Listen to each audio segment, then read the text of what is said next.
Olá pessoal, boa noite, bom dia ou boa tarde, não sei exatamente o horário que você está assistindo esse vídeo.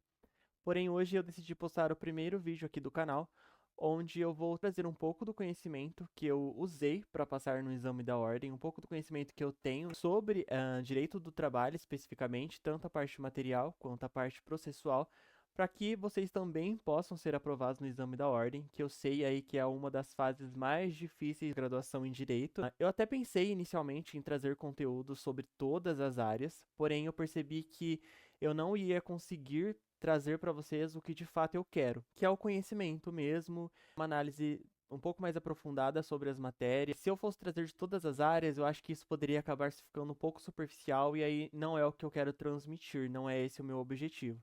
Então, visto que eu tenho mais facilidade, sempre tive mais facilidade em direito processual e material do trabalho, visto que eu trabalho com isso há muito tempo também, eu decidi trazer o conteúdo desse canal mais voltado para essa área então.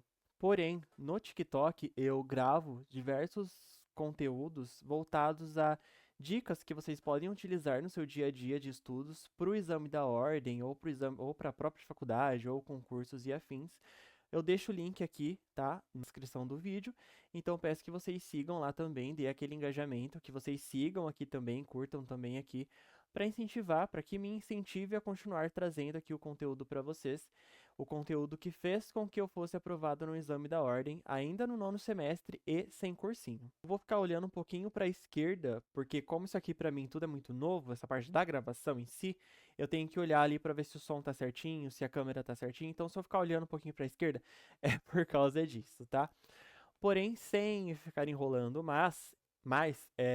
eu pretendo trazer aqui para vocês o primeiro assunto de direito material do trabalho, que é o essencial. Então, a gente vai ir acompanhando a CLT da melhor forma possível, por mais que eu saiba que as pessoas digam que a CLT ela não é organizada, dá para dá para se organizar com base na CLT sim, e na ordem do processo, tá bom? Então, a gente vai começar aqui pelo direito material. E a gente vai começar com o princípio de tudo, né? Que é vínculo de emprego. Para que a gente possa ter o vínculo de emprego, existem requisitos que eles são essenciais. Esses requisitos, eles estão ali fundamentados no artigo 3º da CLT. É muito importante que vocês façam a leitura da lei seca, porque lá é a base de tudo. E a partir do momento que vocês fazem a leitura da lei seca, quando vocês forem resolver as questões da ordem, né, no exame da ordem, vocês acabam se lembrando do texto de lei. E aí, aquelas questões que estão fora do texto da lei, o seu cérebro meio que vai dar um start assim, falando, opa, tem alguma coisa errada aqui. Então é muito importante a leitura da lei seca, tá? Então, lá no artigo 3º da CLT, estarão descritos todos os requisitos essenciais, tá bom? E quais são esses requisitos essenciais, então, para que a gente possa ter de fato uma relação de emprego regida pela CLT? Lembrando que existem critérios para trabalhador e critérios para empregado, né? Quando a gente fala da CLT, a gente está falando de empregados regidos pela CLT, tá bom? Então, basicamente, como que isso funciona? Para que a gente tenha um empregado regido pela CLT, ele vai precisar preencher alguns requisitos. Se você quiser memorizar o mnemônico, caso você tenha facilidade, memorize o mnemônico. Caso você não tenha facilidade com o decoreba, eu te passo aqui o que significa cada um deles, tá bom? Então, esse mnemônico significa basicamente o quê? O S é a subordinação, o O é a onerosidade, o P é a pessoalidade e o A é a alteridade, tá bom? Tem um outro requisito essencial que não está nesse mnemônico, que é a habitualidade, tá? Ou continuidade, como alguns doutrinadores e professores costumam passar, tá? Então agora eu vou explicar o que é cada um desses. O primeiro requisito e mais essencial, né, que acho que a grande maioria dos estudantes conhecem, é a subordinação. Então, quando você é um empregado regido pela CLT, você é subordinado a alguém que está no nível hierárquico acima de você, ou você é subordinado a uma pessoa, né?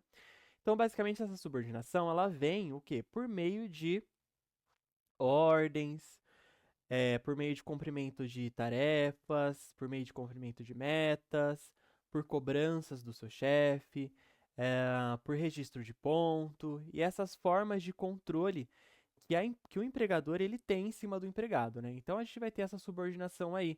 Ela é uma dependência jurídica e técnica, né? Então o empregado ele acaba sendo dirigido e fiscalizado pelo empregador. Essa é a definição mais mais sucinta que a gente tem da subordinação. Então, essas formas se mostra a subordinação dentro ali da relação de empregado e empregador. O segundo deles é a onerosidade. Essa onerosidade ela vem por meio do pagamento, então é uma contraprestação pecuniária. Ou seja, você presta o seu serviço para o empregador, você vai lá, faz as suas atividades, seja elas quais forem, e o empregador ele tem que te fazer esse pagamento. Então, esse pagamento, ele tem que ser feito ali, não importa se é semanal, quinzenal, se é mensal, ele tem que ser pago a você, né? Então, o contrato ele não vai ser gratuito, ele exige um pagamento, né? A gente não está falando aqui de um contrato de estágio voluntário, por exemplo, né? Que você vai e presta seus serviços ali como uma forma de adquirir conhecimento e tudo mais, ou como a maior parte dos estudantes estão acostumados apenas para cumprir a carga horária da faculdade, né? Então, basicamente, ele é isso, a onerosidade. O outro requisito é a pessoalidade. O que isso significa? Significa que o empregado ele não pode ser substituído, ele não pode se fazer substituir. Então, se o empregador ele faz um contrato comigo, Renan, sou eu que tenho que ir lá e prestar, prestar os meus conhecimentos, as minhas habilidades técnicas para a conclusão da minha atividade. Eu não posso pegar, por exemplo, e mandar o meu irmão. Por mais que o meu irmão ele possa ter o mesmo conhecimento técnico que eu ou maior, o contrato ele foi feito comigo, então sou eu que tenho que ir lá e desenvolver as atividades. E é por isso que vem a pessoalidade.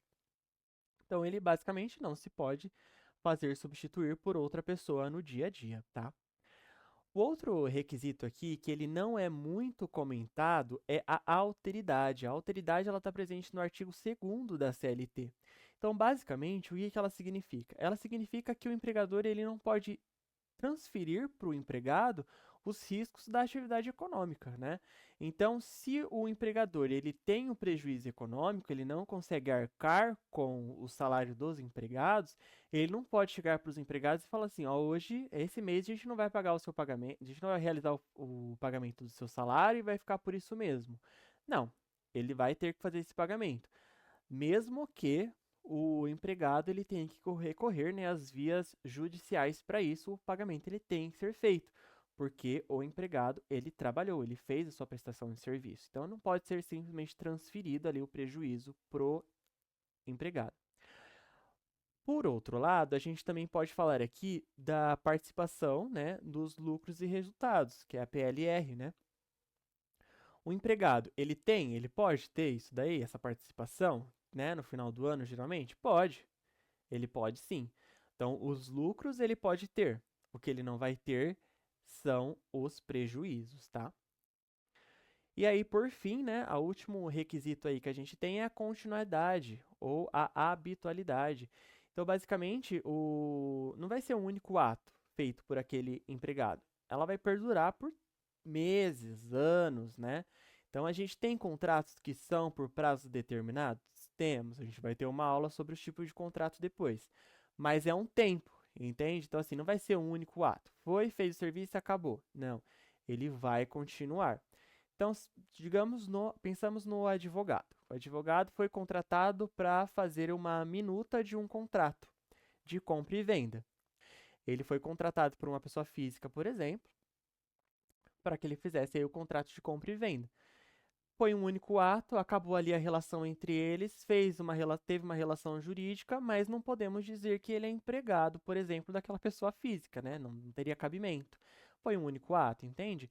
Mas aqui a gente vai ter a prestação, a gente vai ter uma relação contínua, né, dos atos prestados pelo empregado ao empregador, tá bom? E aqui eu trago de novo a alteridade, que é bem importante frisá-la, porque não são todas as pessoas que falam sobre ela e é necessário que não se transfira os riscos da atividade econômica para o empregado, tá? Uma maguinha. Porque senão, gente, a voz ela começa. Nesse slide aqui, eu trouxe para vocês mitos da OAB. O que não é requisito do contrato de emprego regido pela CLT? 3 pontos principais. Exige exclusividade? Não. Não é requisito essencial do contrato de trabalho a exclusividade. Pode ter contrato de trabalho que tem exclusividade? Pode. Existem contratos de trabalho que exigem a exclusividade.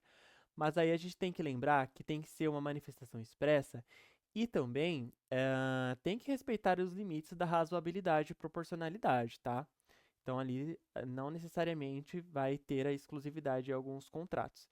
Só tem uma observação aqui, desde que não haja concorrência desleal ou choque de horários, né? Então, eu também não posso utilizar, por exemplo, informações que são sigilosas do meu empregador para para outro empregador e afins, entendeu? Então, tem que prestar atenção nisso, mas ainda assim, não é requisito essencial do contrato de trabalho a exclusividade. Escolaridade. A regra geral é que não exige, não exige diploma ou grau de instrução para a formação de vínculo empregatício, tá? Só que cabe uma observação que existem cargos que, obviamente, a gente vai precisar, por exemplo, de um registro no órgão de classe. Então, isso acaba sendo um requisito ali implícito do cargo. Então, por exemplo, se nós formos falar do advogado, o advogado, para você ser advogado, para você poder exercer as atividades exclusivas do advogado, você precisa da OAB. E para você poder ter a OAB, você precisa ter concluído o ensino superior em direito e ter prestado a prova da ordem, entendeu? Tem cargos que necessitam de grau de nível superior. E o local de trabalho também não é necessário ali o estabelecimento do local de trabalho, exatamente, porque existem contratos que são de teletrabalho, né? Eles podem ser feitos por domicílio. Então, não necessariamente a gente vai ter um local de trabalho ali pré-estabelecido, de fato, como requisito essencial, tá? Dos requisitos essenciais, era isso que eu tinha para trazer para vocês. Aí agora, o que que a gente vai entrar? A gente vai entrar num tema que são as características jurídicas, né? Que seria a natureza do negócio jurídico trabalhista. Tem alguns requisitos, algumas coisas importantes aqui trazer para vocês. Então, primeiro ponto. Quando a gente fala de contrato de trabalho, né, regido pela CLT, a gente vai ter dois requisitos essenciais aqui, tá? Duas características essenciais, que é a bilateralidade e a consensualidade, tá? Então, a bilateralidade é porque a gente vai ter um empregado e um empregador. Essas duas partes vão estar dentro da relação jurídica, tá? E elas vão ter obrigações recíprocas. Um vai prestar o serviço e o outro a correspondente remuneração, que foi pactuada ali no momento do acordo do contrato de trabalho. Porém, os contratos trabalhistas, eles independem de algumas formalidades, tá? Então, quando a gente for falar dos contratos, de fato, a gente vai perceber que os contratos, eles podem ser feitos, por exemplo, na forma que a gente conhece, que é a forma escrita, ele pode ser feito de forma verbal também, ou eles podem ser feitos de forma tácita. O que gera mais confusão é no contrato que é feito de forma tácita. Por quê? Porque o que acontece nesse contrato de forma tácita? Ah, vou dar um exemplo que é muito mais fácil. Digamos que eu conheço alguém que seja dono de uma padaria. Aí um belo dia eu tô sem nada para fazer na minha casa e eu falo assim, eu vou lá ajudar eles. E aí no primeiro dia, o dono da padaria, ele aceita que eu organize as prateleiras. Só que isso vai passando o tempo e eu continuo lá arrumando as prateleiras. Aí o dono da padaria começa a me dar ordem. Eu tô indo todo dia lá arrumar as prateleiras, o dono da padaria começa a me dar ordem. Aí ele começa a pagar pelo trabalho que eu prestei pra ele, começa a me pagar ali. Aí eu não posso deixar que outra pessoa vai no meu lugar, eu não posso deixar o meu irmão ir lá fazer os trabalhos na padaria, tem que ser somente eu. Então vocês conseguem perceber que nesse período, nesse tempo, está se formando aqui aqueles requisitos essenciais da relação jurídica trabalhista que eu passei para vocês? Onerosidade, ele está me pagando. Pessoalidade, eu não posso deixar que outra pessoa vá. Habitualidade, eu estou indo lá com uma certa frequência, estou indo lá fazer os meus trabalhos. Uma subordinação, que ele está me dando ordens, né? E ele não está me transferindo nenhum risco da atividade econômica. Então, se vocês perceberem, a gente está aqui formando uma relação empregatícia, regida pela CLT. E é por isso que pode ser de forma tácita o contrato de trabalho. E aqui é muito importante que vocês anotem um princípio que rege o direito do trabalho todinho, tá? Seja material ou processual, que é o princípio da realidade dos fatos. O que acontece? Como que funciona esse princípio? Então, basicamente, não importa se eu tenho um documento que prove o contrário, que diga o contrário, na verdade. Se eu provo que os fatos, a realidade, o que acontecia no dia a dia era aquilo, é aquilo que vai valer, tá? Então, esse princípio ele é importante justamente por causa disso, porque ele está muito ligado a esse contrato de forma tácita. O que acontecia no fato? No fato, acontecia que eu tinha todos os requisitos para ser um empregado regido pela CLT. Habitualidade, pessoalidade, onerosidade, subordinação, alteridade. Eu tinha todos esses requisitos, entendeu? Mas eu não tinha um contrato expresso ou verbal. Só que aí a gente tem aqui a forma do contrato tácito, né? Então, por isso que esse princípio é muito importante que vocês façam aí as anotações dele. Continuando, só para nós podermos recapitular, então, aqui eu trouxe dois tipos de contrato, seria o contrato A do tipo A e o contrato do tipo B. Então, o que a gente tem aqui de duração? Prazo indeterminado, ele é a regra, tá? Questão de duração do contrato de trabalho. O prazo indeterminado, ele vai ser a regra. Porém, nós temos a exceção, que é o contrato por prazo determinado.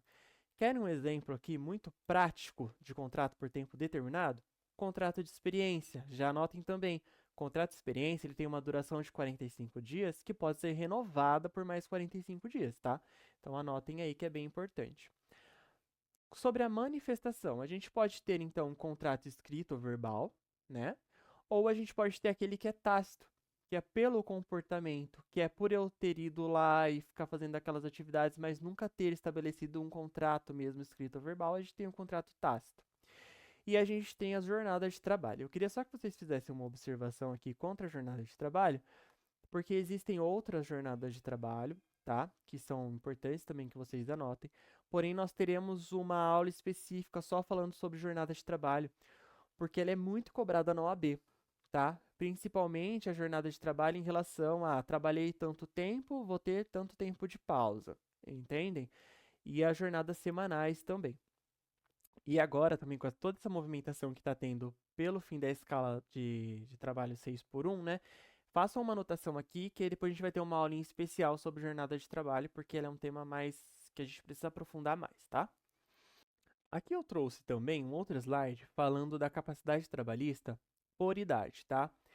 Eu quero fazer só uma observação aqui referente ao aprendiz, porque ele é um contrato de trabalho muito específico, tem características muito específicas, mas saibam que o contrato de aprendiz ele pode ser firmado com jovens de 14 a 24 anos de idade.